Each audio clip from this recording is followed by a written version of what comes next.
The drivers in the Sports Car Club of America have gathered each year for the last 45 years to do battle to decide the national championship in each SCCA class. There's only one way to lay claim to the title of national champion, and that is to win the SCCA National Championship Runoffs. 25 gold medals are up for grabs this year at Heartland Park Topeka. The third year this fine facility has hosted the Runoffs, and today the race is for the gold in GT-Lite. At the starting grid, the way they should line up, Chris Bovas, the defending national champion, on the pole. There in the 7th position, you see Lauren Moore, who unfortunately once again is out of the field. Brian Lynn starts second. That should be good. Peter Zekert, a great qualifying effort as well. He finished 3rd here last year. We'll see if he can move up a position or two. The entire front row is gone, but the green flag waves, and now Peter Zekert, who qualified 3rd, is on the pole and leads the field down towards turn 1. The 72 of Pete Shadowin right behind. Could be huge for Zekert. The front row breaks down on the pace lap. Unheard of. That's crazy. Look at the battle back up front. Peter Zekert in the number 45, the Nissan 200 SX, being hounded by Lance Stout and his Nissan Sentra.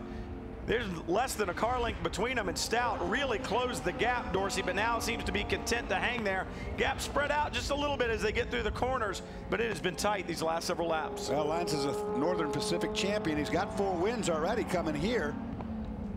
So certainly a good handling car there, but 2 of these guys, though, just gapping a lot. It's Peter Zekert out there by himself, except for Peter Shadowin, who, like I said, has run the fastest race lap. But he now is running slower than Zekert. I don't understand that, because Shadowin had been laying down lap times anywhere, as you said, between a half a second to 3/4 of a second faster than the leader. But on that last lap, he was actually slower than Peter Zekert. Yes. Lance Stout, though, he was in the battle and is now gone. Maybe that's what we're about to find out. Lance Stout having a run and spins, almost makes contact, but he's off the road by himself, crashes the lower front bodywork balance. Tried to make the move there, nothing doing, and he probably couldn't get it refired. Watch as it goes off the road, digs in, and of course breaks that front panel. It could run like that, but I think there's probably more to that than what we know. 13 laps of good, hard competition without putting a wheel wrong, and it all goes bad for Lance Stout. But for Peter Zekert, the pressure is off, at least for now. Well, let's see what we do here. Zekert's going to come across at a 49.1. Here's Shadowin at a 49.1. They're running the identical time. 1 finger, 1 lap to go for Pete Zekert. Big lead now. Zekert opened it up almost a second last lap. Oh, yeah. Almost 5 seconds in hand over Peter Shadowin, and I believe a little lap traffic might have had something to do with that. Well, Shadowin with a huge lead as well. Over 3rd place, Chad Bacon. Bacon had that great run going earlier, if you'll remember. Zekert ran a 48.1, so he was holding something back if he needed it. Peter Zekert out of turn 14 for the final time, looks down the front straightaway for the checkered flag. It flies, and Peter Zekert will take the GT-Lite National Championship in 2008, his first SCCA National Champion. A hard-earned win. Peter Shadowin comes home 2nd, Chad Bacon 3rd, then Gilcrease and Chrisman. A good run by all, but Peter Zekert is the one who will celebrate the most. Chris? Well, Brian, in a race that had a most unusual start, Peter Zekert keeps the lead the entire time. Great first win at the Runoffs. Thank you, Chris. I appreciate it. It was a really good car. Russ Theus and Matt Foley designed the car.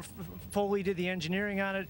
We got it right. I come here all the time. We did a good job. Seemed like there was some crazy voodoo going on out there. We had the front row drop out before the green came down, then all kinds of cars falling out of the top 5, but you made it through. That was really weird. Chris Bovas, our pole sitter, was right in front of me. When he slowed down, I thought he was trying to get a super slow start. He was trying to fire it and didn't have time to put his hand out the window. Then I knew that he was in trouble. Brian Lynn, we knew he was just putting an engine in, so we knew it's a British car, it might be shaky. And there was 2 great drivers that I would have fought with tooth and nail to try and win this. Good job, Peter. Thank you. A strange ending to the, or beginning to the GT-Lite National Championship, I should say, but a great ending for Peter Zekert. He takes the celebratory victory lap. That's Russ Theus hanging out the side there, an old Ford engineer. He drove himself for a long time. Great guy. Great guy. It was a wild one here from Heartland Park, the GT-Lite National Championship. Another one goes down in the books. For Chris Neville, Mike Johnson, Dorsey Schrader, and Brian Till, we've enjoyed bringing you the GT-Lite National Championship and all the National Championship events from Heartland Park. Make sure you catch them all right here, only on Speed. So long, everyone.